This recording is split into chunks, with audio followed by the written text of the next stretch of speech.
ইনকিলাব ইনকিলাব জিন্দাবাদ জিন্দাবাদ।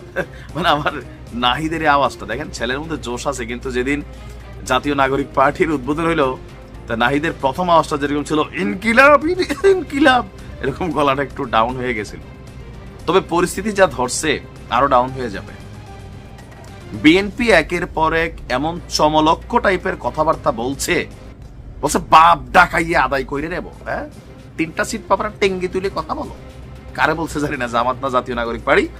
ফজলু কাকা তার ঘোষণার পর পর আমরা দেখলাম এই যুগের ইয়াং ডেশিং ব্লুটুথ বয় ইশরাক, ইশরাকের একটা বক্তব্য গতকালকে থেকে মিডিয়াতে ভাইরাল। বিএনপির নেতা কর্মীরা অনেকটা এনার্জি পাইছে, কজ তিনি এখন রানিং একজন মেয়র, কিন্তু সম্ভবত শপথ নিবেন কিনা আমি জানি না।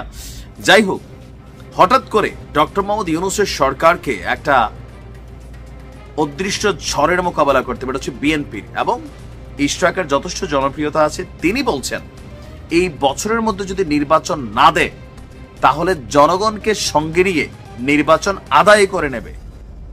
কবে? 2025-এর মধ্যে। তাহলে যারা ফেসবুকে ইউটিউবে জামাত ইসলাম সহ যারা জনমত তৈরি করে চাচ্ছেন ডক্টর ইউনূসকে আরো 5 বছর রাখার জন্য, কল্যাণকর হবে মনে করছেন, ক্যাম্পেইনিং করছেন, অনেকে বলবেন জামাত আপনি দেখছেন, হ্যাঁ ডক্টর ইউনূসকে 5 বছর রাখার জন্য সবচেয়ে বড় ভূমিকা জামাতই রাখতেছে। কারণ আমি না, মানে কেউ কেউ বলেন নাহিদও কইছে জামাত যদি নির্বাচন হয় ভাই এদেরকে মানুষ ক্ষমতায় আনবে না। তো এখন এরা যে একটা এনজয় করতেছে চারদিকে, এই এনজয়টা কিন্তু ইউনূস সরকারের আমলেই সম্ভব। বিএনপি আসলে জায়গায় জায়গায় খেলা শুরু হয়ে যাবে, এমনি বিভিন্ন জায়গায় হচ্ছে। সো নিউট্রাল বা ইন্টারিম গভর্নমেন্ট থাকা পর্যন্ত জামাতের বিভিন্ন জায়গায় ব্যবসা বাণিজ্য প্রতিষ্ঠান পদ পদবি বিভিন্ন সেটেলমেন্টটা এটা কিন্তু এই সরকারের আমলে হচ্ছে। পরবর্তী রাজনৈতিক সরকার আসলে জামাত পারবে না এতটুকু এনজয়মেন্ট করতে। তো এই কারণে অনেকে মনে করছেন, আমি আমার পরিচিত ফেসবুক, আমি সবসময় কথাগুলো বলি on my base on my Facebook friends and followers. আমার পরিচিত অনেক মানুষ আছে জামাতের অনেক বড় বড় নেতা, তারা দেখি যে ডক্টর মোহাম্মদ ইউনূসের মানে প্রধানমন্ত্রী থাকার বা আগামী সময়টা তিনি যেন ক্ষমতায় থাকেন এটার পক্ষে তাদের কিন্তু অবস্থান। আইডি থেকে শেয়ারও দেখছি, হয়তো অনেকে আমার এই নিউজটা দেখে বুঝছেন, আপনাকেই বলছি। তো যাই হোক, এখন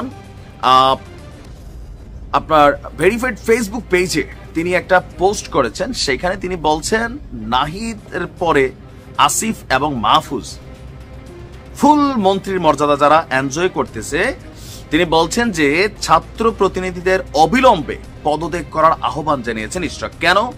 তার বক্তব্য হচ্ছে সরকারে থাকা ছাত্র প্রতিনিধিদের অবিলম্বে পদত্যাগ করতে হবে, অন্যথায় নির্বাচনকালে অন্তর্বর্তী সরকারের নিরপেক্ষতা নিশ্চিত হবে না। এটা ইশরাক না, এটা বাংলাদেশের অনেকেই এই মুহূর্তে মনে করছেন যে ঘটনা সত্য, যে ডক্টর মোহাম্মদ ইউনূস এই ছাত্রদেরকে ওনার অভিভাবক মানেন, ইভেন তাদের জন্য অনেক কিছু করার চেষ্টা করছেন, জাতীয় নাগরিক পার্টির গঠন থেকে শুরু করে তাদেরকে ব্যাকআপ দেওয়া, সাহস যোগানো, কারণ তিনি চান নতুনরা এনজয় করুক। ইভেন তিনি বলছেন যে এই যে ফলটা, দ্বিতীয় স্বাধীনতা বলে যে ফলটা, এই ফলটা ছাত্রদের হাতে নিরাপদ, অন্যদের হাতে এটার কোনো গ্যারান্টি নেই। আবার অপরদিকে নাহিদরাও কিন্তু অনেক উল্টাপাল্টা কথা বলে। তাদের বক্তব্য যে ডক্টর ইউনূস গেলে আগামীতে যে রাজনৈতিক সরকারটা আসবে এরা সংস্কার করবে না, এদের প্রতি আস্থা নাই। তো এই কথাটা কার উদ্দেশ্যে?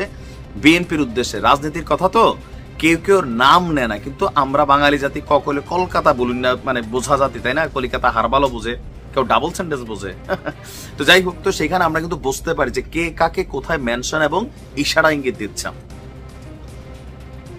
গেল কয়েকদিন আগে মির্জা ফখরুল ইসলামের একটা বক্তব্য ছিল, বিষয়টা অনেকে হালকা নিছেন না। তিনি কিন্তু বলছিলেন আরেকটা 5ই আগস্টের প্রস্তুতি নেন। তো ওই 5ই আগস্ট ছিল শেখ হাসিনার বিরুদ্ধে, ফ্যাসিজমের বিরুদ্ধে। বাট এই 5ই আগস্ট আসলে কিসের বিরুদ্ধে?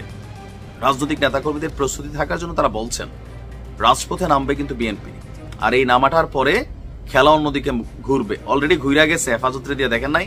হেফাজত বলছে অবিলম্বে নির্বাচন চাই। এখন গতকালকের আলাপ আলোচনার পরে আমি বলছিলাম যে জামাতের বিকল্প হিসেবে হেফাজতরে বিএনপি পিক করবে, কইরা ফেলছে। গতকালকে নিউজটা দেখছেন তো?